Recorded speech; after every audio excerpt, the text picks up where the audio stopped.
So good morning, good afternoon, or good evening, depending on your time zone. I'm Frank Sisson from the Canadian Institute of Ukrainian Studies. We will be holding a webinar book talk today on the Lviv Sobor of 1946 and its aftermath towards truth and reconciliation. I will be introducing each of the speakers as they give their presentations. This event is co-organized by the Pontifical Oriental Institute, the Department of History, Classics, and Religion of the University of Alberta, and the Program for Religion and Culture at the Canadian Institute of Ukrainian Studies. I think we all understand, as many of us are focused on contemporary religious events in Ukraine, the significance and determining influence of the Lviv Sobor of 1946. After all, it was a suppression of religious freedom in the Soviet Union of the Ukrainian Greek Catholics that lasted from 1946 almost until the very end of the Soviet Union. It produced the largest underground church in Europe in the post-World War II period. It became a major event affecting Vatican and Soviet relations during the Cold War, and the complicity of the Moscow Patriarchate in the process of suppression created tensions that exist to this very day in evaluating this event. It also meant that Western Ukraine, and particularly the former areas where the Ukrainian Greek Catholic Church dominated, were extremely important for the structure of the Russian Orthodox Church in the Soviet Union, because it was an area where parishes were left open more frequently than in other areas of Ukraine, Russia, Belarus, or other Orthodox parts of the Soviet Union. It also meant that the resurrection of the church at the very end of the Soviet Union and the return of most of its faithful to the Ukrainian Greek Catholic Church meant that religious conviction triumphed over the Soviet persecution. It also left behind a substantial minority in Galicia and Transcarpathia of those who remained in the Orthodox Church, and they became the core for the formation of the Ukrainian autocephalous Orthodox Church and the striving for Ukrainian autocephaly. So in all these ways, we can see that the pseudo-Sobor of 1946 influences our contemporary situation. But today we will have the opportunity to hear from specialists who will be able to discuss the conference and the book that emerged from it that gives us a detailed and multi-perspective of that event and its consequences. Our first speaker will be the co-editor of the volume, Daniel Galadza, who is a deacon of the Ukrainian Greek Catholic Archeparchy of Kyiv and a professor of Byzantine and Eastern Christian liturgy at the Pontifical Oriental Institute. Father Daniel. Thank you very much, Professor Sisson. It's pleasure to be here, and I'd like to thank the University of Alberta for organizing this event, although it's definitely not a topic that is a pleasure to talk about. It's quite a difficult topic to address. In the 20th century, Pope John Paul II called it a century of tears because of the persecution of Christians, and it seems like the 21st century is off to no less of a troubling start with wars and persecution in the name of religion. I'd also like to thank the publishers of the volume that we're discussing today, Brill, which took over the series Eastern Christian Studies from Peters, my co-editor Adam DeVille, and also the Stiftung Pro Oriente in Vienna that organized the conference that was the genesis for this book.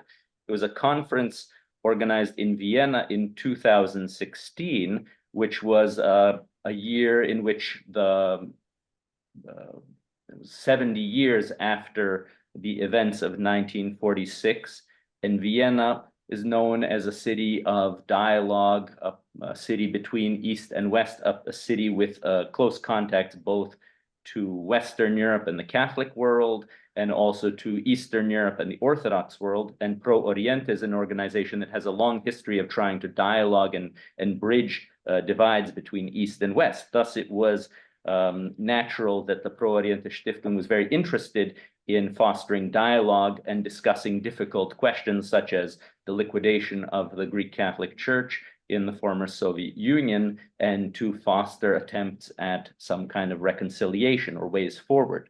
The conference took place in June of 2016 and was already being organized when Pope Francis met Patriarch Kirill Gundyaev in Havana in February of 2016. And it's quite interesting that the document that both of them signed at that time actually spoke of the right of Eastern Catholics to exist, and was quoting passages from the Balaman statement that from 1993, speaking of Eastern Catholic churches and the desire for reconciliation and attempts at arriving at some kind of unity, or at least reconciliation among Christians.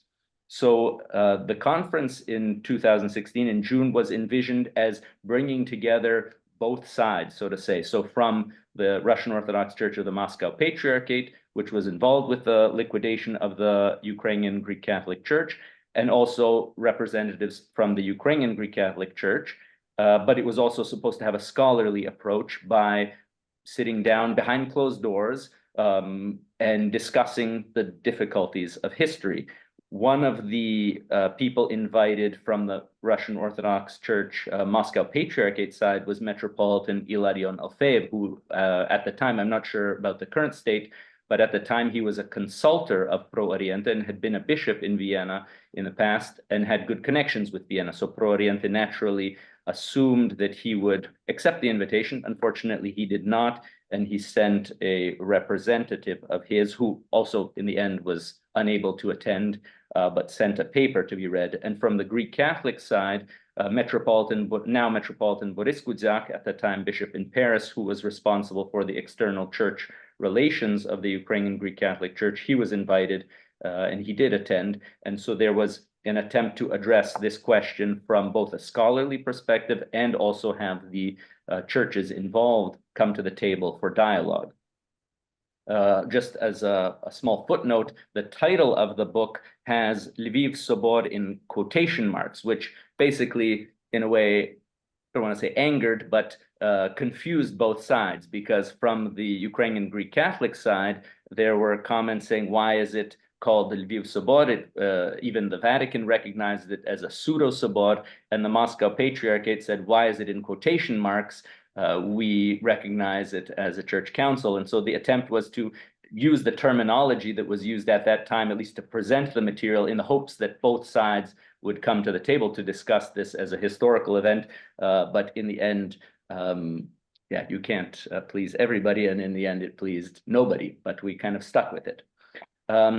Before getting to the content of the book, I just want to read two quotations, one by Metropolitan Ilarion Alfeev, who wrote about the events of 1946 in his book called Orthodox Christianity, Volume 1, The History and Canonical Structure of the Orthodox Church, which was published by St. Vladimir's Seminary Press in 2011. It's an English translation of a Russian book published in 2008. And he says, speaking of the events of 1946, quoting Archpriest Vladislav Tsipin, according to Tsipin, having been subjected to incomparably more terrible persecution during the 1930s, the Russian Orthodox Church did not petition for any kind of assistance from the NKVD in the holy matter of joining the uniates to the Mother Church. The fact that this unification coincided with considerations of state politics could not and should not have hindered the Orthodox Church from admitting those returning to its saving walls. End of quotation.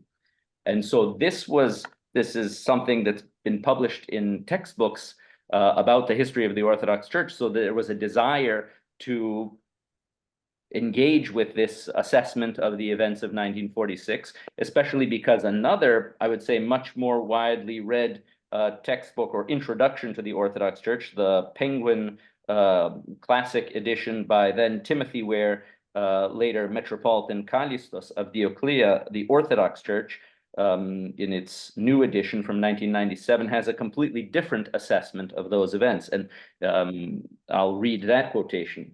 According to Metropolitan Kallistos Ware, writing in 1997, quote, "The fate of the Greek Catholics after the Second World War is perhaps the darkest chapter in the story of the Moscow Patriarchate's collusion with communism. Yet, though driven underground, Eastern Catholicism was not exterminated. One of the fruits of Gorbachev's glasnost was that at the end of 1989, the Greek Catholic Church of Ukraine was once more legalized. By 1987, it was already becoming abundantly clear that the Greek Catholics would reemerge from the catacombs and seek to recover the churches, now in Orthodox hands, that had once belonged to them. If only the Moscow Patriarchate had taken the initiative in proposing a peaceful and negotiated solution, it would have won immense moral authority, and much subsequent bitterness could have been avoided. Regrettably, there was no such initiative. In 1987 and again in 1988, the head of the Ukrainian Catholic Church, Cardinal Myroslav Lubachevsky, approached the Moscow Patriarchate both verbally and in writing, proposing that the two sides, Orthodox and Catholic, should make a public and formal gesture of mutual forgiveness. But no response came from the Moscow Patriarchate. It is easy to understand how wounding the Greek Catholics found this silence. Now the moment of opportunity has passed." End of quote. So Metropolitan Kallistos Ware was actually the teacher of Metropolitan Ilarion Ofeev, and taking the quotation from Metropolitan Kallistos, the idea was that in 2016, perhaps the moment of opportunity had come up again, because there was this Havana Declaration by Pope Francis and Patriarch Kirill Gundyaev, and perhaps there was interest in dialogue. So the conference was structured, and it's reflected in the publication of the book, which is in the Eastern Christian Studies series, and Brill has a lot of availabilities to download it. Either it's not, I don't think it's open access, but if libraries have subscriptions to Brill, then it's downloadable very often for free, and students have some kind of other availability to purchase it for a reduced price. But the publication reflects the vision of the structure of the conference that had basically four parts. The first part was the background, dealing with the history and theology of the situation before 1946. And Professor Sisson was presented on the history in Ukraine, ecclesial history in Ukraine from the Union of Brest to the Lviv Sobor. Professor Sedhiplo, was also present and had comments which were not published in the book. And then on the theological context, Father Cyril Hovorun spoke about Soviet political religion, presenting parallels between what was going on in the Soviet Union and in the kind of philosophical and theological and religious context of the era. Then the idea was to present the events of 1946 from both sides, from the Greek Catholic side and from the Moscow Patriarchate side. And we had two authors, Maria Boryacha from Ukrainian Catholic University, who presented a very detailed analysis of all the events of 1946, and Sergei Firsov from St. Petersburg from the Orthodox side, who actually presented more of the reception of the events of 1946 in the press of the Moscow Patriarchate itself. And he's recognized as a good scholar, and one can kind of read between the lines of what a scholar in present-day Russia, I would say, can and cannot say about religious events of the past, or of the 20th century at least. And then the question of canon law came up, because ultimately, was this a church council or not? And it was evaluated by two experts of canon law, Eastern canon law, both Eastern Catholic and Orthodox canon law. And the conclusion was basically it did not match the criteria for a church council, because no bishops of the Ukrainian Greek Catholic Church were present. Then it passed to the third part of the conference, the reception and aftermath, both within the USSR in the period of the catacombs, the reception in the Vatican analyzing Vatican papal statements and declarations from 1946 until the present day about 1946. And in fact, the position of the Vatican seems to have kind of hardened in calling it explicitly a pseudo-sobor more recently, for example, in the time of Pope Benedict XVI. Then the view from the Ukrainian Greek-Catholic diaspora that Father Miroslav Tatarin, who's here today, spoke about. There was also a presentation about the Orthodox perspective outside of the USSR, for example, in the Russian Orthodox Church outside of Russia or the Ukrainian Orthodox Church, that was presented by Sister Vasa Larin, whose presentation was not published in the book. But if you're interested in hearing about a lot of this, it's actually coming up now, and she's doing a lot of video presentations on her YouTube channel, Coffee with Sister Vasa, most recently last week, or perhaps this week even, about Sergianism. So the collaboration of the Moscow Patriarchate with the Soviet regime in the years before, during, and after the Second World War, and the impact that has on the current state of affairs in present-day Russia, and also with implications for Ukraine. And then the idea was the aftermath up until the present day and ways forward. And the speakers there were Father Yuri Avakumov, who is with us presenting the Catholic side, and from the Orthodox side, Professor Antoine Arzhakovsky. So there were also 2 evening lectures by the representatives of the churches that I mentioned at the beginning. So Metropolitan Boris Kudzyak, and then because Metropolitan Ilarion Alfeyev did not attend, his delegate Vladislav Petrushko, who also didn't attend, his paper was read. But these were not published in the proceedings because the idea was that it should be an academic publication, and both of those publications were focused more from the ecclesiastical perspective. So in the end, the conference was actually entitled The Events of 1946 in Search of a Common Narrative, and we saw that that really isn't possible, and it's not a division between Catholics and Orthodox on assessing this. It's basically a division between the Moscow Patriarchate and everybody else, as you could see from the quotations of Metropolitan Ilarion Alfeyev and Metropolitan Kailis Ware, 2 Orthodox hierarchs with completely different positions and views on what happened in 1946, its aftermath, and how it should be resolved. And basically, my big question is, how can one engage in dialogue when one side doesn't come to the table?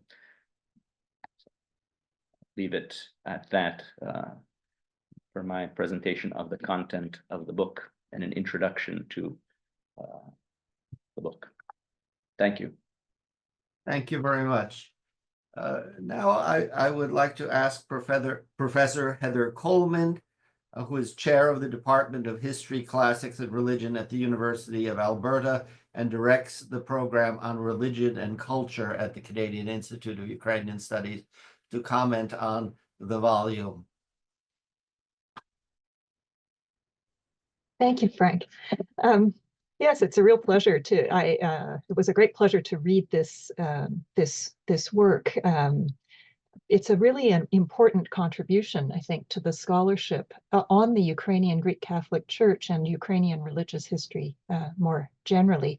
I'm speaking as a historian, and so I'll make a few comments about this as I see it in the broader kind of historical study of these questions.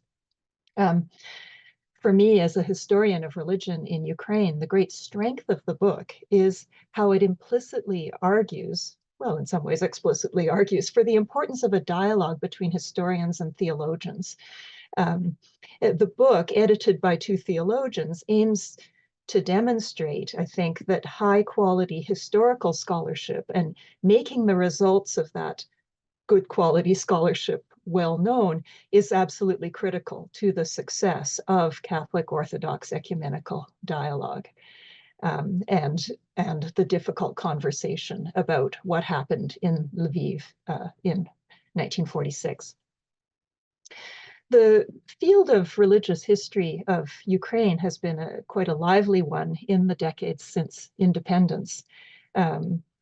these have been years of fundamental archival research, especially as regards 20th century history.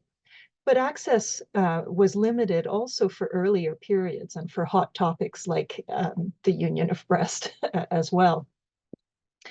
Much of the work, both in the Ukrainian context and in other post-Soviet countries, in the first years after the collapse of the Soviet Union, really worked in the church-state paradigm. And of course, the key work for our topic here is Bogdan Batsirkiv's famous 1996 volume, The Ukrainian Greco-Catholic Church and the Soviet State.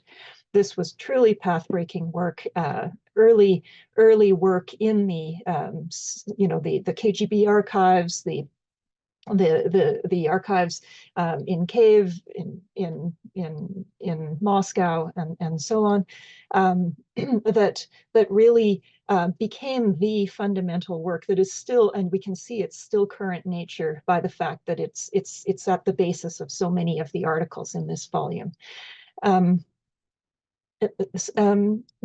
And so this church-state kind of paradigm was very strong, and we see it also in other important works, some of which are referred to in this book and some of which aren't, done by, for example, the Russian scholar Tatiana Chumachenko brought out a book also in the 1990s, working with the newly opened Soviet state documents, and showed how the sort of nitty-gritty of how the KGB was orchestrating the events of 1946.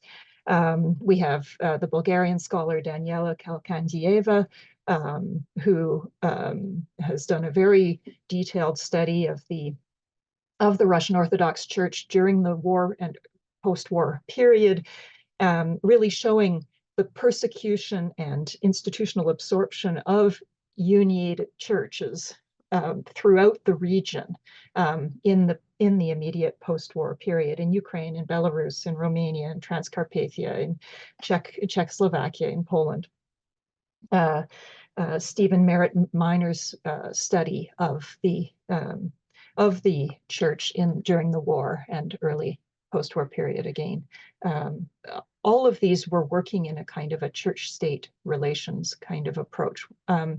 We also have another approach to church history is the ecclesiastical approach, an approach and we see some of that kind of work here in this book. Studies that are interested in the history of the church as an institution and the history of the church and its mission, but from a sort of an inside and usually a rather kind of top-down approach. But after we have the sort of big moment of Batsirkiv's book, we also have the immense contribution of the Institute of Church History at the Ukrainian Catholic University, the leadership of Oleg Turi in particular, in collecting the documents that is underlying this story and publishing them, in organizing conferences, but also in organizing oral histories to help us to understand what was going on behind the scenes in ways that we can't get from the documents. And that, I think, that kind of work has played a key role in what I would say is sort of the second and third generations of historians working in this field. And Natalia Schlichta's marvelous contribution to this volume is a beautiful example of this kind of what historians started working in the 1990s and in the 2000s in the vein of lived religion.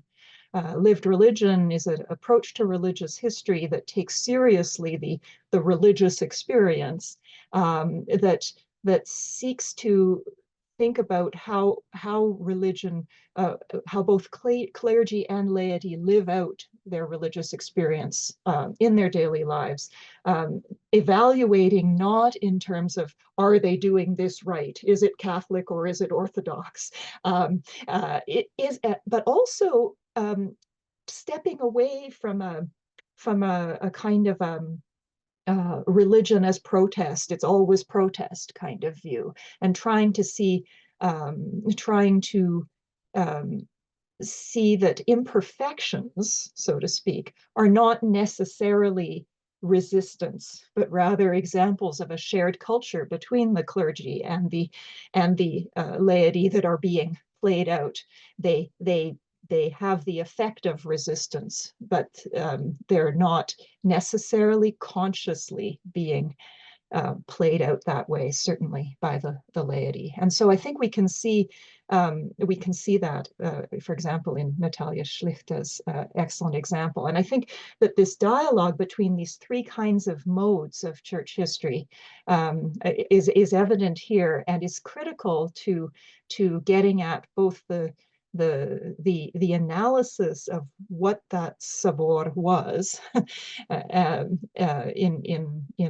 in theological terms, but also what it meant in day-to-day life. Another feature that we see in Ukrainian religious history is an interest in the broader context and placing that history in its international context. We see this, and as this book shows us, the early modern history of Ukraine is absolutely critical to the 20th century history and, frankly, to 2024 as well. And that sort of approach of seeing Ukrainian religious history in the broader regional context, the broader multi-denominational and emerging denominational context of the early modern period is a real feature of Metropolitan Boris Gudziak's meticulous and nuanced study of the circumstances of the Union of Brest, the work of Frank Sisson, who just spoke to us, all of these works that are underlying this analysis here. We see a little less of that in the more modern studies of the Lviv Sobor, or pseudo Sobor, or I'll say, as Daniel said, with quotation marks, Sobor, that we see here. But I think that is a critical component of the study. And I think one of the things that's interesting here is we see how I think that one topic that's a problem to research, but that is so critical here, is precisely the story of conciliarity in the Orthodox Church, the history of conciliarity, and what the impact of the Bolshevik Revolution was on the sort of development of Orthodox ecclesiology and the development of the Orthodox Church and the Russian Orthodox Church in particular, and then the aftermath of that.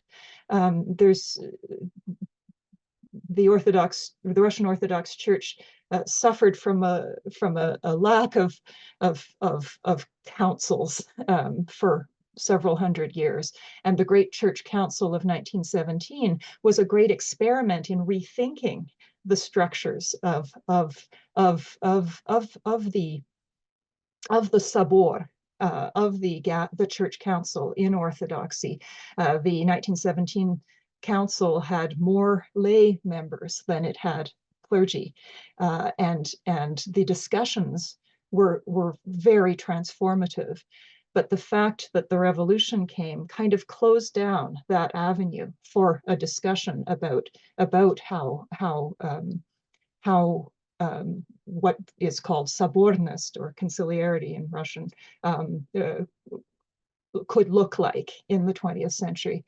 And I think that I think that this book really shows us how crucial the problem of how Bolshevism crippled the discussion of conciliarity in the Russian Orthodox Church plays a role in the fact that we can't really talk about this, because the way that that conciliarity was brought back to the Russian Orthodox Church was very limited and very closed, and that then plays out in the way that what can be done in scholarship and the way that that church functions. I'll finally say that so there is a lot of recent lively research on this history of conciliarity in the Russian Church, and I think that this is a contribution in a way to that story. It's important to realize that the Russian Orthodox Church archives are closed even to the Russian Orthodox Church scholars, and that plays a big role in what we can and cannot understand. And finally, I'll just say that this book shows us how important the anti-uniate line became as a justification for the ongoing existence of the Orthodox Church in the Soviet period, and that is built in now to orthodoxy in this region, and yet, ironically, because they were operating in such a closed society, they were limited in their ability to orthodoxize, as we see through the historical research we see here. So I'll stop there, but thank you very much for, these are just some random thoughts, really, that from a very stimulating book, and I'm looking forward to hearing from a couple of the contributors. Thank you. Thank you very much. I remind those participating that if you have questions, please put them in the Q&A, and we will deal with them after our presenters. Our next presenter will be Father Yuri Avakumov, who is Associate Professor specializing in the history of Christianity in Notre Dame, and was the Dean of Humanities at the Ukrainian Catholic University in Lviv. Father Avakumov. Many thanks for organizing this panel and for the invitation to join it. Looking at the volume from the perspective of our day, when we are approaching the end of the third year of Russia's war against Ukraine, I think the book remains valuable and relevant. Moreover, its topic has acquired new significance and appears today in a new light. And I would like to make 3 points explaining this. First, the actions of the Soviet state and the Moscow Patriarchate against the Ukrainian Greek-Catholic Church in 1946 appear today more than ever as an episode of the long-term Russian tradition of ignoring Ukraine. It has become particularly clear that the Pseudo-Council of Lviv is not just an episode of the confessional struggle between Catholicism and Orthodoxy, as it is very often presented, a struggle that could somehow be overcome sooner or later through giant ecumenical efforts. I think it is more than that. It is an ecclesiacidal episode in a long genocidal war. By ecclesia, we understand not only the ecclesiastical administration, of course, but above all the community of believers, which theology understands as the people of God. Ecclesiocide goes hand in hand with genocide. Compare the denial of the existence of Greek Catholics in the Soviet Union after the Pseudo-Sobor of Lviv with the denial of the existence of the Ukrainian nation today. After the beginning of the full-scale war, it became especially clear that all attempts to present the role of the Moscow Patriarchate in the events of 1946 as that of a passive victim of Stalin's regime, which simply, and I quote Patriarch Kirill, the same quote that I adduced in my contribution to the volume, accepted those who decided to become Orthodox without coercion and thus defended the faithful. This is a downright lie. Today, the church leaders of the Moscow Patriarchate are not only helpers, they are the ideological designers of the ideology of war and genocide. And this ideology was already at play in 1946. So my first point is the pseudo-Sobor of Lviv belongs to the prehistory of the Russian-Ukrainian war of our time. My second point is addressed in particular to ecumenical theologians, activists, and all those working in the field of ecumenical relations. It seems to me that, unfortunately, there is still a considerable lack of knowledge and understanding about the roots, history, and background of the Russian-Ukrainian war, and especially about the role of religion in it. What is even more disturbing is that churches and ecumenical boardrooms seem to show even less understanding, knowledge, expertise, and willingness to act than secular political actors. It is precisely in times of war that people tend to turn to religion for help. For obvious reasons, religion addresses the ultimate questions of human existence. In such moments, the ability to test the spirits, according to the first epistle of John, to discern between genuine religious faith and political propaganda masquerading as religion becomes especially important. We can see with particular clarity the presence of an aggressive and militaristic political message in constructs such as Holy Rus, which at first glance may sound pious, well-intentioned, and even otherworldly to some ears. But if the test of the spirits is carried out seriously and honestly, the very possibility of an ecumenical dialogue with the inventors and propagators of the ideology of war becomes highly questionable. When I look today at the subtitle of the volume, Towards Truth and Reconciliation, my first move would be to say yes to truth and no to reconciliation as long as mass killings continue and the war, disguised as a special military operation, is officially declared by the Patriarch of Moscow as a holy war against the West, which has fallen into Satanism. And I quote from the document, The Present and Future of the Russian World, signed by the Patriarch of Moscow in March this year. Ultimately, I understand, of course, that there can be no true reconciliation without truth. 2 years ago, shortly after the beginning of the full-scale war, a group of Eastern Orthodox theologians issued a declaration on the Russian world, Ruski Mir teaching, which since its publication has gained over 1,500 signatories. The gist of the declaration is that the teaching of the Russian world is a heresy. The declaration has become widely known and has made a useful contribution to the delegitimization of the religious aspects of the Russian world ideology. Nevertheless, the approach of this declaration raises some interesting and important questions.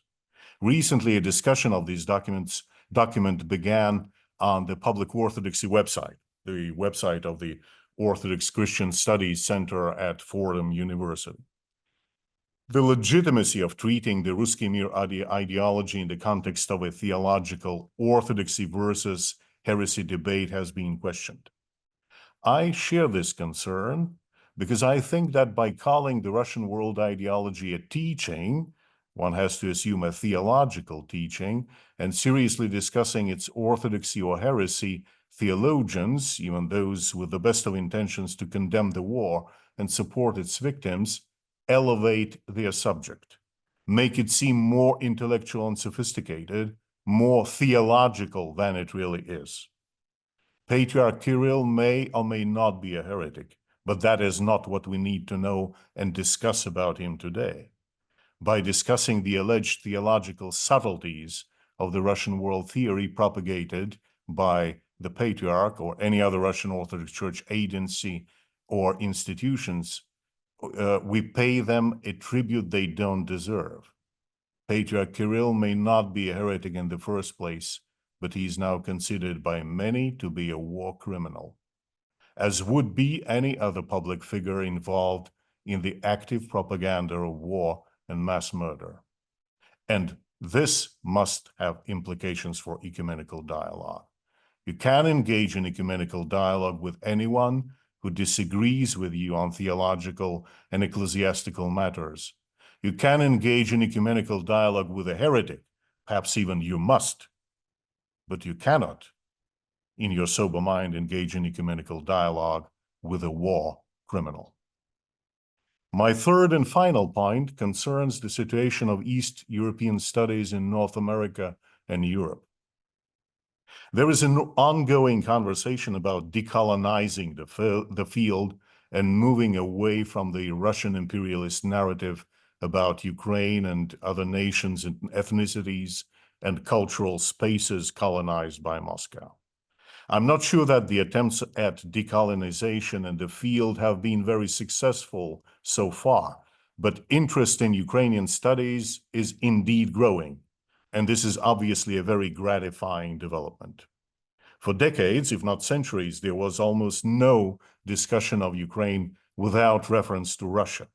Ukraine was seen as part of Russia, especially in the field of theology and religious history. In this context, I think that Ukrainian scholars and scholars working in the field of Ukrainian studies should make one point clear to the world academic community in the humanities. Today, it is not enough to support the study of Ukrainian history, culture, religion, etc. It is not enough to organize new conferences in Ukrainian studies and to launch new book series in this field. As long as the war rages, there cannot and should not be a conversation about Russia without Ukrainian participation. This applies to Russia's present as well as to Russia's historical past. Of course, this cannot and should not mean that Ukraine will be tied to Russia again in some new form. Once the war is over, this demand will no longer be so relevant. But for our time, I believe this demand is needed, especially in church history and theology.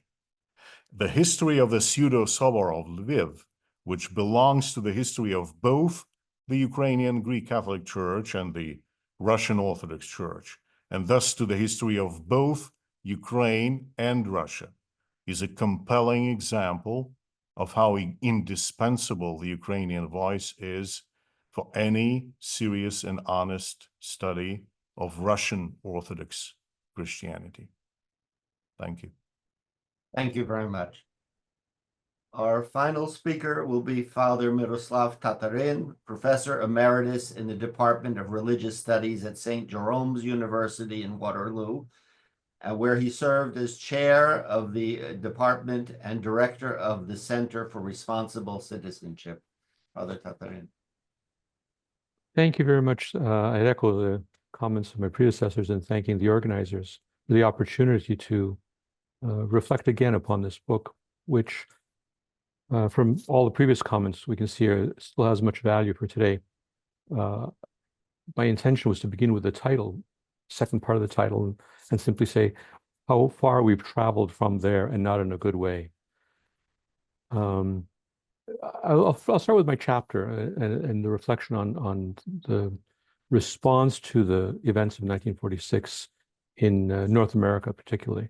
And what I'd like to just draw on there is to say that it highlighted for me, at least, the question, and perhaps too starkly, but was this a political event or was this an ecclesiastical event? And I'm going to say simply, from my perspective today, it was simply a political event. I mean, we have to talk about the ecclesiastical implications of the event. And as a theologian, I want to talk about that because I think it's significant. But ultimately, it was a political event. And the way in which it was perceived in North America, I think, especially initially, was that. Now, what I'm going to say here is the question of the events of 46 were subsumed into the larger political perspectives that were current in the West, in the Ukrainian community in the West, I'm speaking here, and also very much in the terms of the Vatican, the Vatican's relationship with communism.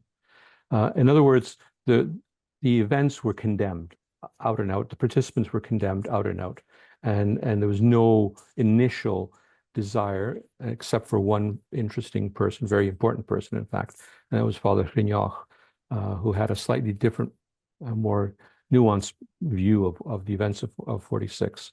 But by and large, the community leadership, I think that's an important thing to note, the community leadership was antagonistic, of course, condemned the events out and out, but from a political perspective very much, even though sometimes couched in the language of the church.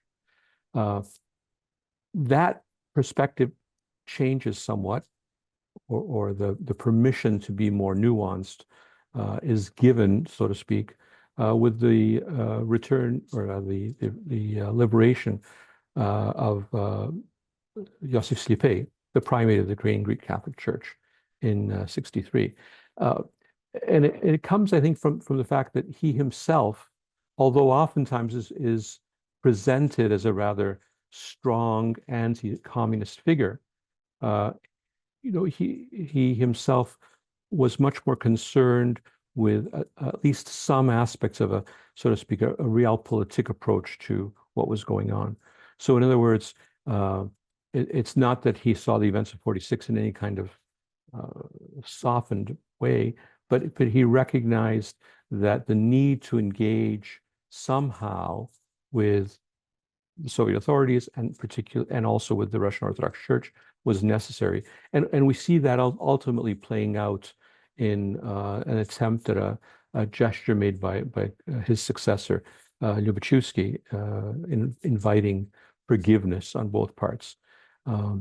But in terms of Slipy himself, there were a number of things, and these are some of them have been highlighted in his memoirs, which are published in Ukrainian, but the English translation is apparently somewhere in process. Yeah, thank you, Father Danilo. So that's, I think, very important on the, so to speak, on the official level. Something that I did not speak about in my paper, but I'll make the comment now, and it really speaks to what Professor Coleman was saying. Having lived through that period, it's to a certain extent, and having been a somewhat active participant in church affairs in the 80s and 90s, one of the things that struck me and still strikes me, and I think it's particularly important, is in the community generally, and now I'm speaking very specifically about the Canadian Ukrainian Greco-Catholic Church, the perspective on the events of 46 was one of, okay, I mean, it happened, but not really a great deal of concern, not a great deal of attention. Maybe concern is too strong a word. Attention, and in particular, the way I can demonstrate this is in 1985 or 86, sorry, on the 40th anniversary. I was actually part of a group that organized an event in Toronto to commemorate that 40th anniversary. And the main speaker at that time brought in was then Archimandrit Huzar, who ultimately became the primate of the Greek Catholic Church. And generally in the community, there was a sense of, okay, what is this all about? What's going, like, what is this? What is this event? What happened in 46, right? And again, it was subsumed because it was subsumed in this larger political question. Everybody knew about how horrible, quote unquote, the Soviets were, and how they created by their political decisions the underground church. In other words, forced our church into the underground. But in the community generally, the actual 46 event didn't have much resonance. So I just put that out there as a demonstration of, when we look at the so to speak, the official or the higher structure, underneath what's happening in the community may be somewhat different, because the religious experience, as Professor Coleman used the term, is somewhat different, right? The perceptions are different. Or if I can put it this way, basically people had the sense in which they knew the event was not a church event. It was a political event. And that was the basket into which the understanding of the event was placed properly, I think. And so, there were many things that happened. It wasn't just 46, right?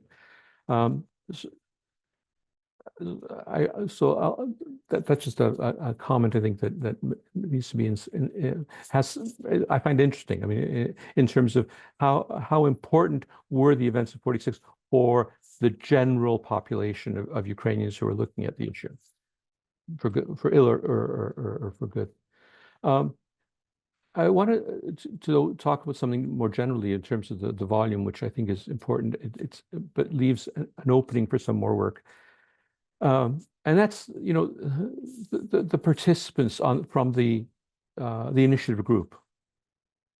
We haven't had all that much work yet done, and I would really love it if people mainly in Ukraine, because that's where the records would be, did more work on these figures and what was really going on in their minds.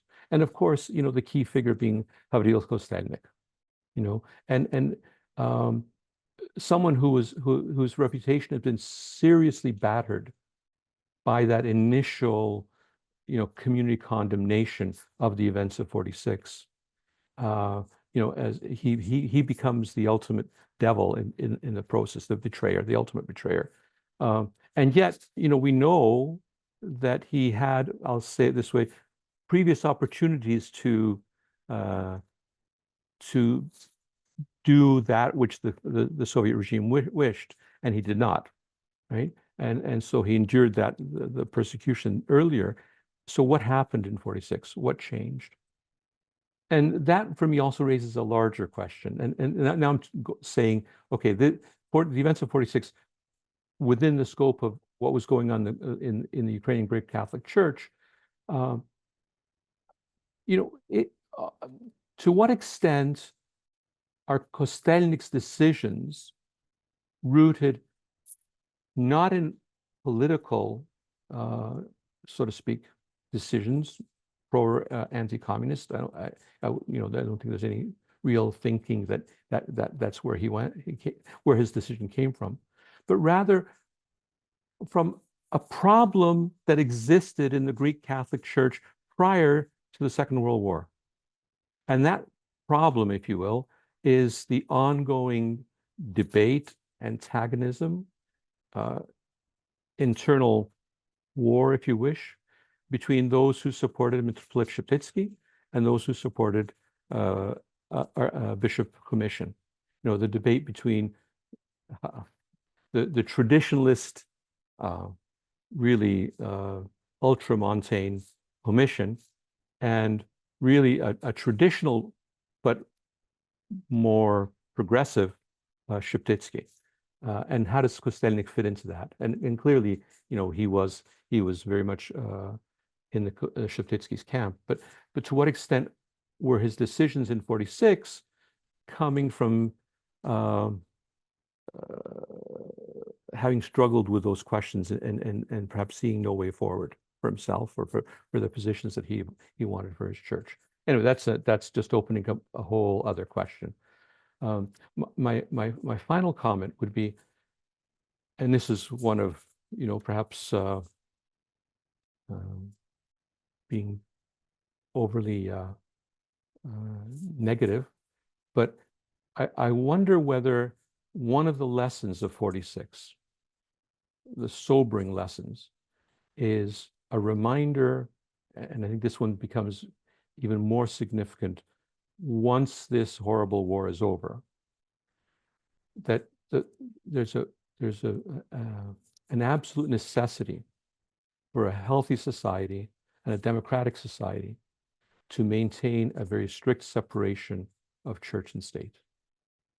And that is something that I raise simply because I have concerns about how the debate in Ukraine has developed, understandably, over the place of the Russian Orthodox Church in contemporary Ukrainian society. Okay? With all the provisos about the interference and all the provisos about the decisions that the ROC has made politically, I think that separation of church and state is something that really needs to be maintained. And 46, I think, is a warning about what happens if that separation is not maintained. Thank you. Thank you very much. As it was mentioned earlier, I am also a participant in the volume, and I'll just make a few short comments now before we open up to questions. The kind editors permitted me to revise an earlier paper dealing with the early modern Ukrainian church. And I think it was of use both to point out what Ukrainian traditions were, and particularly important for specialists in Russian history or church history who may not be as conversant with that tradition and now need to, as well as showing the connections of what might now is generally called Kievan Christianity, that is the degree to which there are porous borders between the Church Orthodox and Uniat or Greek Catholic as they evolve in the Ukrainian territories. As far as the study of the field, which I think was brought up by Father Avakumov, I suggest people look at the recent issue of Church, State, and Society, which has a forum on the study of Eastern Orthodoxy and the war in Ukraine. Not only because I have one of the pieces in it, but generally I think you will find it from a number of directions. But at least the issue I bring up is the difficulty, at least in my career, of studying the church in Ukraine within a Russocentric field as it was structured in both North America and with Soviet influence as well on the field. What I will point out is that there was a part of my presentation that doesn't go into this paper, and I tried to pose the question of why was there such stalwart adherence to the Union from 1946 on in Galicia, when at least traditionally we do not see such adherence as stalwart in the 18th century, although there were revisions in this field by the work of Larry Wolff, Barbara Skinner, and the late Ihor Skochelas. So perhaps we would look somewhat differently. We usually see the major reasons being the Habsburg remaking of the church as a Greek Catholic church, but also we look to the Helm or Holm region for where, in this case, the adherence of a certain kind of Polish national identity and union proved resistance to conversion to Orthodoxy, at least in the 1870s. But then I turned to North America to say that if the Greek Catholic Church had changed so much under Austria, why is it that so many Greek Catholics who migrated to North America departed first for the Russian Orthodox Church and later for the Ukrainian Orthodox Church? They had peculiar North American reasons, but there are reasons that they brought with them that were deeply imbued. And then went on to discuss, I think, the issues that Father Miroslav was bringing up, that is the peculiar changes that occur above all during World War I and after the creation of the Western Ukrainian Republic, and the varying policies of, I would add, not only of Sheptytsky and Commission, but also of Konsolovsky, as well as the governments who influenced them. But all of this, of course, is most affected by World War II and the various experiences then. But I think it's a very important issue to study. We cannot take it just prima facie. Yes, it was an enforced conversion to Orthodoxy, but I think the study of those upon whom it was practiced and how it changed over time in public perceptions becomes important. in understanding, how we relate religion as lived and adherence to the Ukrainian Greek-Catholic Church. And above all, that there never was, at the beginning, there was given a slightly Ukrainianized form of Russian Orthodoxy. Priests were allowed to serve as they served before. There wasn't too much interference for a while. And then that begins to change, also changes the reaction to it. And with that, I'd like to thank all of our speakers and open it up now to questions. And Father Galadza, I think, will take care of questions. I would also encourage our speakers to pose questions to each other as well. Yeah, so there are 3 questions so far. So the first one, I'll read it. It's from Yaroslav Kovalchuk. Compared with other uniate churches throughout the socialist bloc and the Soviet Union, how does the Lviv Sobor stand out? To what degree was it a common approach to destroy the uniate churches, and what are the unique features of the Sobor? I'm sure if Dr. Sisson, you want me to then jump in and answer if I feel competent, and then others can chime in as well.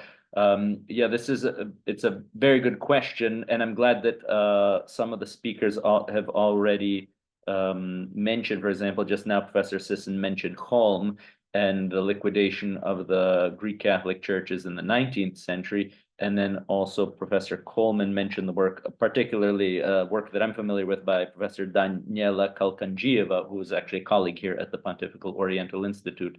And in one sense, the Lviv Sobor is unique because it's unique because it's not new, in the sense that the way it was staged, and I think staged in a very literal way, is noteworthy. There was a film crew filming everything, and if you know film quality in the 1940s, if you want to get a good shot in a very dark setting like a church, you need a lot of light. So there were spotlights to film a lot of these scenes. Even the reception of the 3 members of the initiative group and the consecration of 2 of them as bishops before the Sobor was all filmed in very high quality Soviet propaganda style films, and you can watch that. I think the film is somewhere on YouTube. Quite well done. And it was basically taking a page out of the playbook of Tsarist Russia, where the events that would lead up, the events leading up to the reunification, or however you want to call it, were all planned so that they would culminate on the Sunday of Orthodoxy. And this happened in the 19th century, and then 1946, the events of the Sobor or pseudo-Sobor actually culminated on the Sunday of Orthodoxy, which is, theologically speaking, not at all what the Sunday of Orthodoxy is about. It's not a confessional thing, it's a Christological statement. So in that sense, the events of 1946 were not unique in that they were trying to repeat previous events, but with the modern technology of film and then very well orchestrated and organized. I'm not sure, the book by Professor Boturki was mentioned, and it documents even the receipts and things like that for the accommodations of the delegates at the hotel in Lviv and how they were served vodka for breakfast. So I don't know if that was being done in the 19th century as well. But then how it differs is that this gathering, as far as I understand, was not repeated as a model for the other gatherings. They didn't try to coincide with Sunday of Orthodoxy. They were not as solemn or staged, and perhaps because there are archival documents, for example, the correspondence between Patriarch Alexei I Shimansky with the Soviet authorities, and he was actually opposed to having this council. He wrote that it would be better to just take care of this reunification or taking over these Greek Catholic parishes on a case-by-case basis, maybe like a deanery or an eparchy at a time, and not to do this kind of mega event. And in fact, as in organizing the conference, it was assumed that some of the Orthodox speakers would want to highlight this, or for example, some people from the Moscow Patriarchate might like to highlight this, but the reluctance of the church at first, but that wasn't highlighted. I think parallels with other events, other Eastern Catholic churches, Greek Catholic churches in Eastern Europe weren't liquidated at all. For example, in Hungary and Bulgaria, if I'm not mistaken, Slovakia, Czech and Slovak republics is a different story, and Transcarpathia is also a different history. But maybe somebody else from the speakers has something else to add there. Oh, and before I conclude, from the Moscow Patriarchate side, there was an attempt always to connect this with the Union of Brest, the 1596, and actually Father Yuri Avakumov wrote quite a lot about that to show how it's not at all connected. Yet in the mind of the Moscow Patriarchate, there was this attempt to connect 1946 with 1596, and that wasn't the case, I think, with the other attempts at liquidating Eastern Catholic churches. Would someone else like to comment? Yes, please. I'll just say that I'm fuzzy on the differences, but there's a whole chapter in Kalkandjiyeva's book that is the perfect place to see the comparison. And one thing that we can say is that local circumstances affected how these forced unifications took place. And so in Transcarpathia, there was no, for example, there was no initiative group. They weren't able to sort of find a break in the local church to then work, and so they had to come in from the top in a more aggressive manner. But I can't remember all of the details, I'll be honest right now. But there are different ways, and it depended on local circumstances and how that could play out. But what they all have in common is the management by state agents working in the background. Father Yuri, please. Maybe just as a follow-up to what Father Daniel said concerning the comparison of the context of both events, Brest 1596 and Lviv 1946. Just the point is that Brest in the 16th century took place in a pre-confessional age, or at least in the age of slowly rising confessionalism in the East, in Eastern Christianity. While in Lviv 1946, we see confessionalist attitudes, confessionalist approaches in full swing. This is actually, I think, the Lviv Sobor is one of the high points of this radical confessionalism.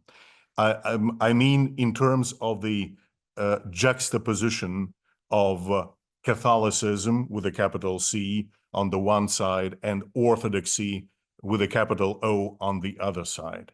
And this is something which we don't see in the early modern period in Eastern Christianity. In fact, the Kievan bishops, by joining the community with the Roman Catholic Church, contributed to the confessionalization of the East. But this happened not overnight. It would be completely false to imagine that overnight after the day of, say, the Council of Brest in 1596, we got a Catholic Church out of a former Orthodox Church. This is, of course, a picture absolutely anachronistic and ahistorical. So this is just to explain the point concerning the role of confessionalization. And any attempt to compare and to say, see what happened in the 16th century, and that is why we now have the response in the 20th century in 1946. All these attempts are absolutely awkward, in my view. The only thing I would add to this is Serhii Plokhy has an interesting article arguing that anti-Vatican attitudes were prime in these various abolitions of the Union. I think, or should be taken more into context. And I think then as well that sort of the various mixes, obviously in the Galician Oblast of Western Ukraine and to a degree in Poland, this was a movement against Ukrainian, in quotes, nationalism, almost everything Ukrainian, to a much greater degree than the relations of with the Uniats were. And then I would guess the most interesting one might be as well Romania, and where this fit and how this changed the national mix. So you had Moscow having its policies, and here the Ukraine is and particularly those oblasts are very different, I think, in a way than the other abolitions. So we have to put that all in the mix. We have another two questions here. Sorry, three questions, but first comment, then a question from Peter Galadza, who thanks Father Tatarin for giving a sense of the issues that require deeper study regarding Kostelnik. And I think everybody can read the comment there, comparing Kostelnik's intellectual brilliance, but lacking Joseph Slipy's wisdom, integrity, and heroism. Peter Galadza's question: congratulations on a great publication, and kudos to Professor Coleman and the program on religion and culture at cius for organizing this webinar. And here's a little plug for an upcoming event at, gives a heads up that Sheptytsky Institute at the University of Toronto hopes to do a part 2 of this wonderful presentation. Okay, that's good to know, in the next few months. The question, would one of the theologians be willing to discuss applications from Miroslav Volf's now classic Exclusion and Embrace regarding truth and reconciliation? So I don't know if Professor Sisson is the moderator, but I think that Father Yuri Avakumov and Father Miroslav Tatarin highlighted the part of the subtitle of the book, and they're more the theologians. But in other words, further discussion with Father Peter. I would say if Father Yuri doesn't want to jump in, I always appreciate Father Yuri Avakumov's direct and very sometimes painfully truthful assessments. For example, yes to truth, no to reconciliation, as long as things are the same. You can and must dialogue with a heretic, but you cannot in your right mind dialogue with a war criminal. I agree, it's from a theological perspective a painful truth. And I'm not familiar with Miroslav Volf's Exclusion and Embrace, but from what I understand, the idea is basically calling Christians and churches to be Christians and churches, and to acknowledge the other as not someone to be excluded, but to be embraced, as the title goes, and then ultimately to it's almost like a kenotic ecclesiology, which is painful, but almost required of Christians. The application, I have a pile of books here next to me, but the ecumenical conception of the Ukrainian Greek-Catholic Church is interesting in that it acknowledges kind of a common heritage and of the baptism of Saint Volodymyr, and ultimately, maybe kind of too popularly expressed, the future of the Greek Catholic Church to basically join or reunite with the Orthodox, but with the idea of keeping ecclesial communion with Rome, which is perhaps not possible. But in this case, that would be an example of an attempt to overcome these boundaries of exclusion and acknowledging the need for unity. But that's just my uninformed and perhaps ignorant assessment.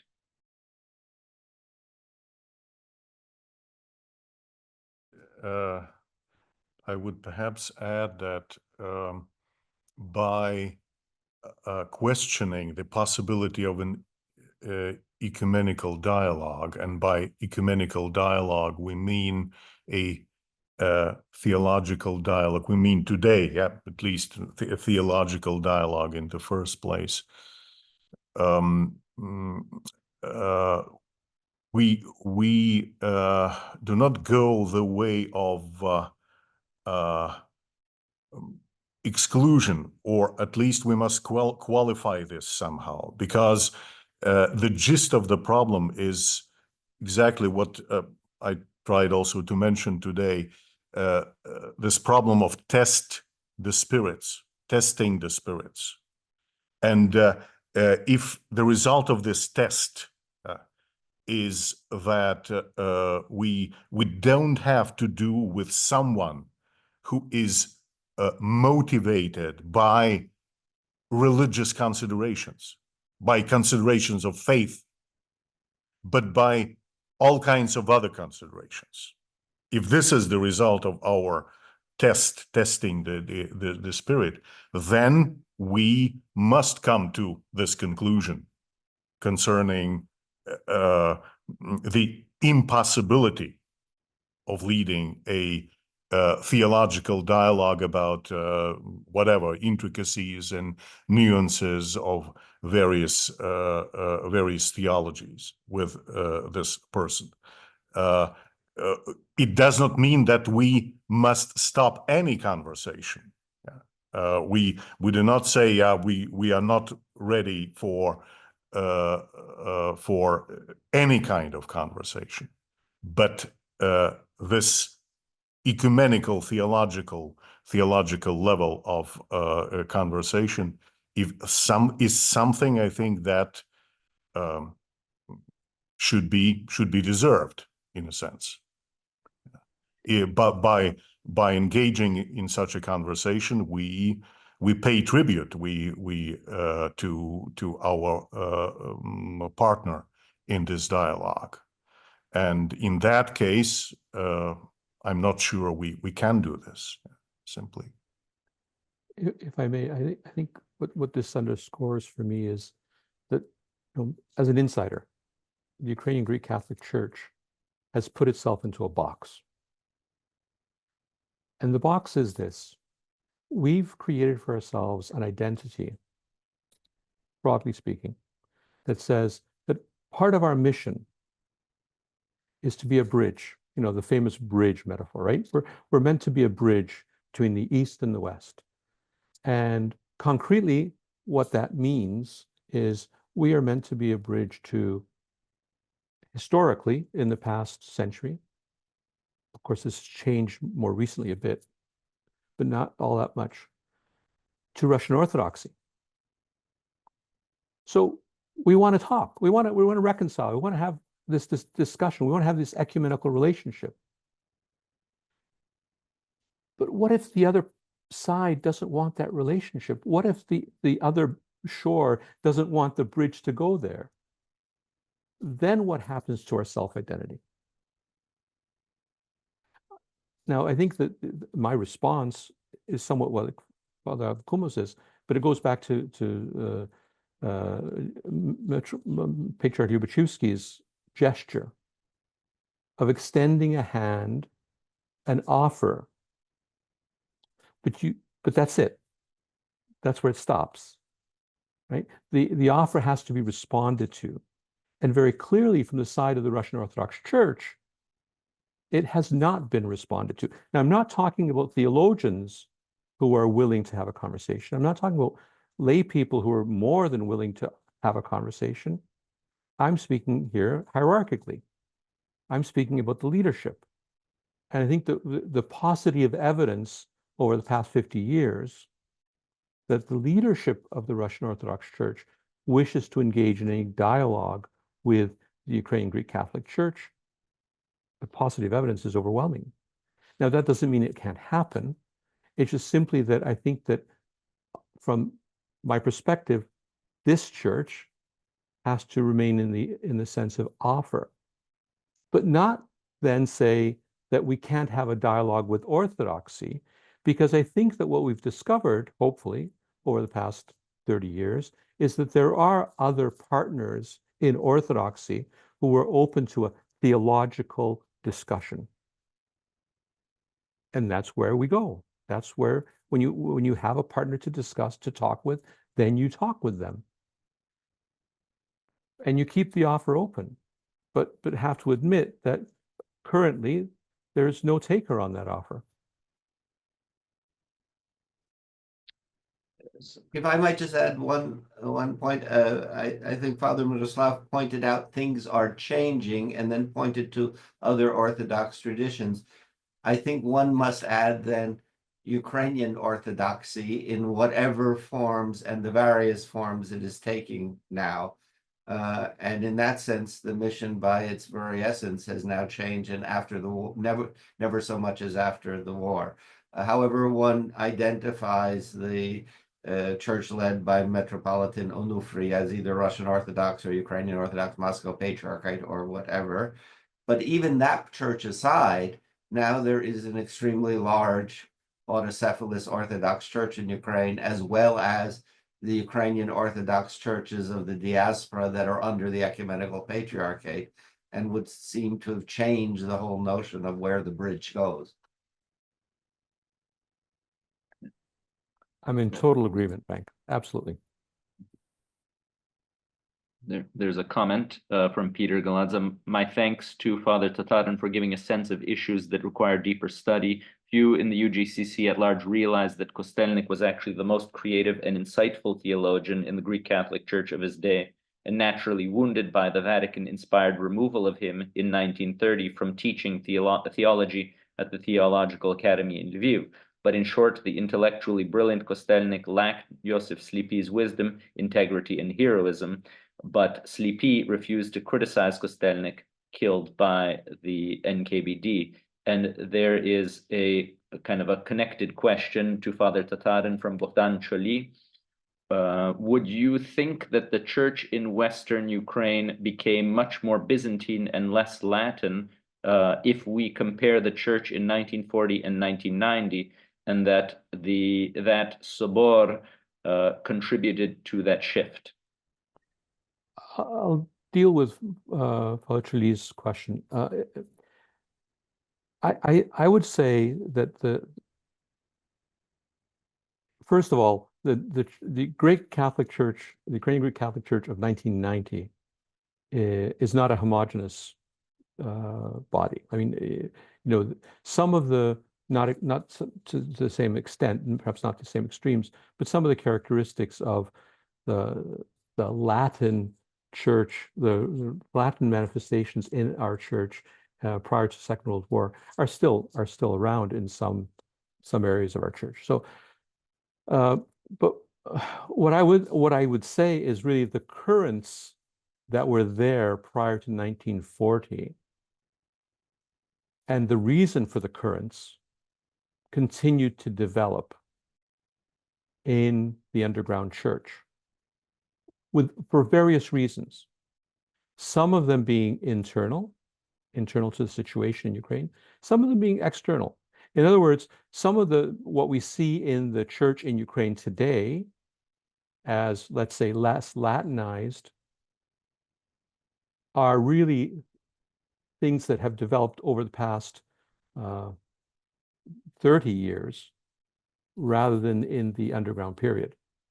I mean, a recognition of how the Catholic Church as a whole, in terms of its understanding of liturgy, of the patristic period, and how that manifests then in its life today, after Vatican II, is what's causing that quote unquote Easternization.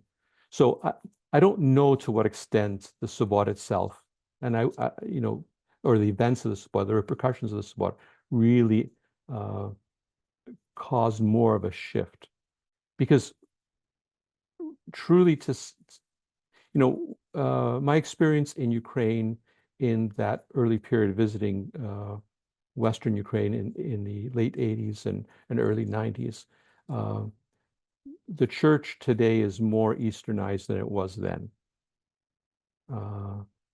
So that would be my response.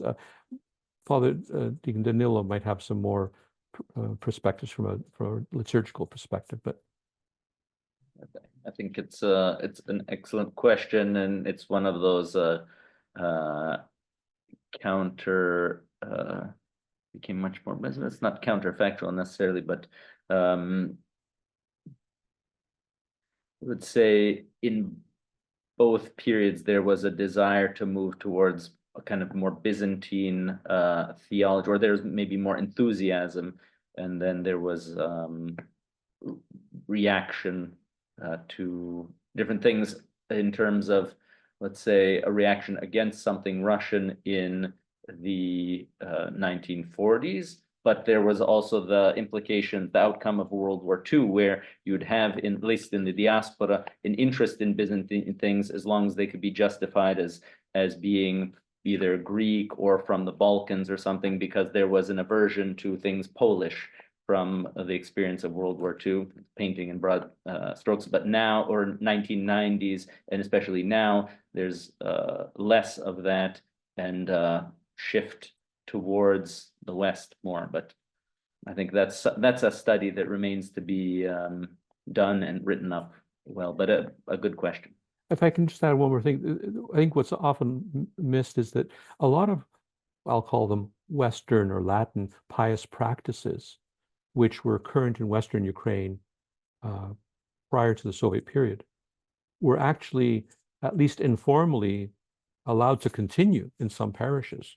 So it is not as if all of a sudden, a curtain came down and we're going to do everything the way we do it in Moscow at all. That was not the liturgical reality at all. So, again, more study really does need to be done on what was life like in those parishes and when were changes happening. Yeah. And just highlight something. There have been studies by, I think, Father Ivan Hovera, a doctoral thesis on the details of liturgical life in the catacomb period or the underground period of the Ukrainian Greek-Catholic Church.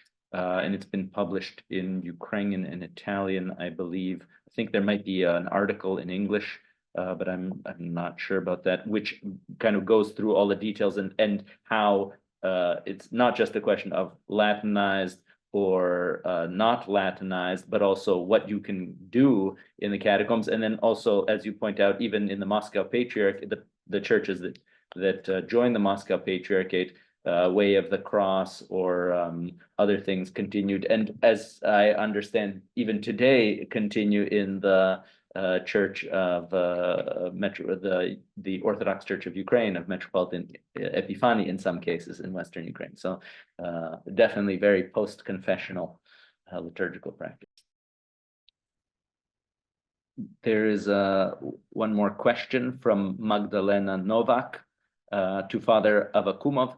In terms of what you have said about the contemporary situation in scholarly historical studies, what direction and which topics do you consider the most vital for the studies of the Ukrainian Church or widely Ukrainian history of the 20th century?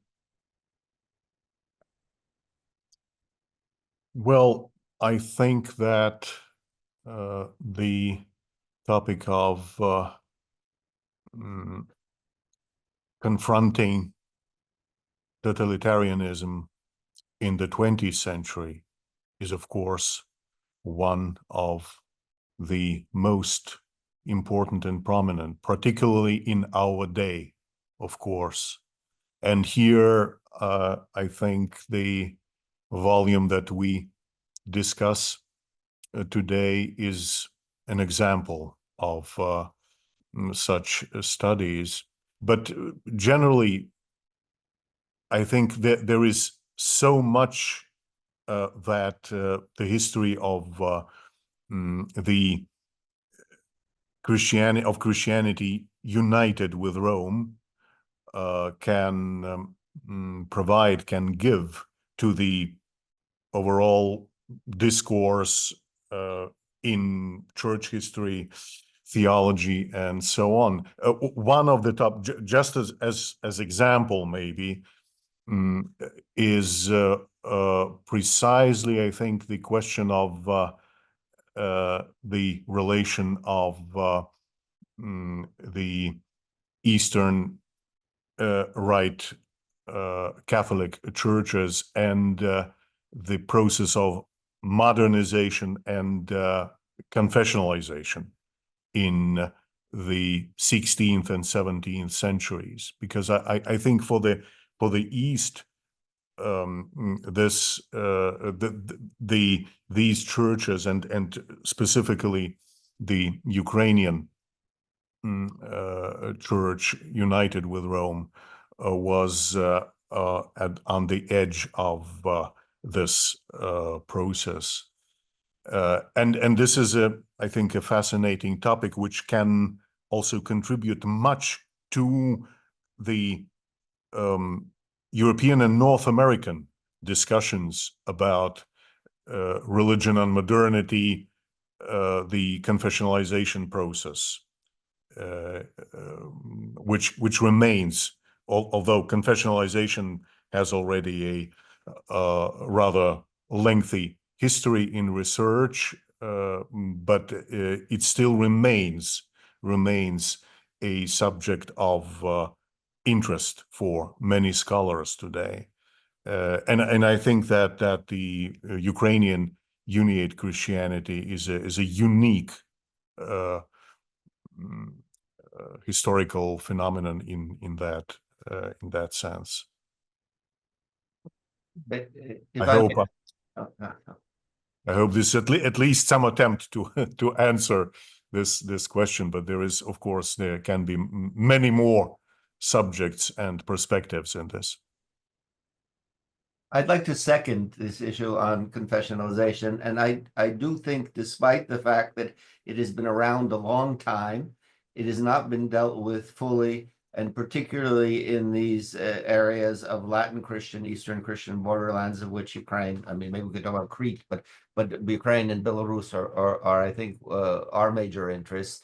And I as well think that it can also deal with the formation of the concept of orthodoxy, or what orthodoxy is. And that confessionalization that comes from the West, in a way, creates a new concept of orthodoxy, which I think all too many people anachronistically put back in time before that period. And I think it's to the detriment of the study, and particularly of events such as the Union of Brest. All right, have we dealt with all of our questions at this point? Okay, if we have dealt with all of our questions, we have also heard, first of all, we assume that you and all you know will be told to go out and get this book or get access to it. So we much encourage this. This is, after all, a book discussion, and we want good books to be known to wider public. So those of you who've joined us, if you will be our messengers, we will be grateful for that. You have already heard that there will be a part 2 of this discussion, and I think that is much to be greeted. There are other contributors to the volume as well who might be brought in on that. I also remind, particularly those of you in Toronto, as we talk about Commission Sheptytsky and Konsolovsky, that at least Sheptytsky, and not only Sheptytsky, will be discussed very soon here at a major conference on Sheptytsky, which I think is fundamental for understanding the topics here. And with that, I would like to thank those at CIUS who behind the scenes created the possibilities for us to carry on this, and the 3 programs that sponsored it, and would return to the last word to the co-editor of the volume.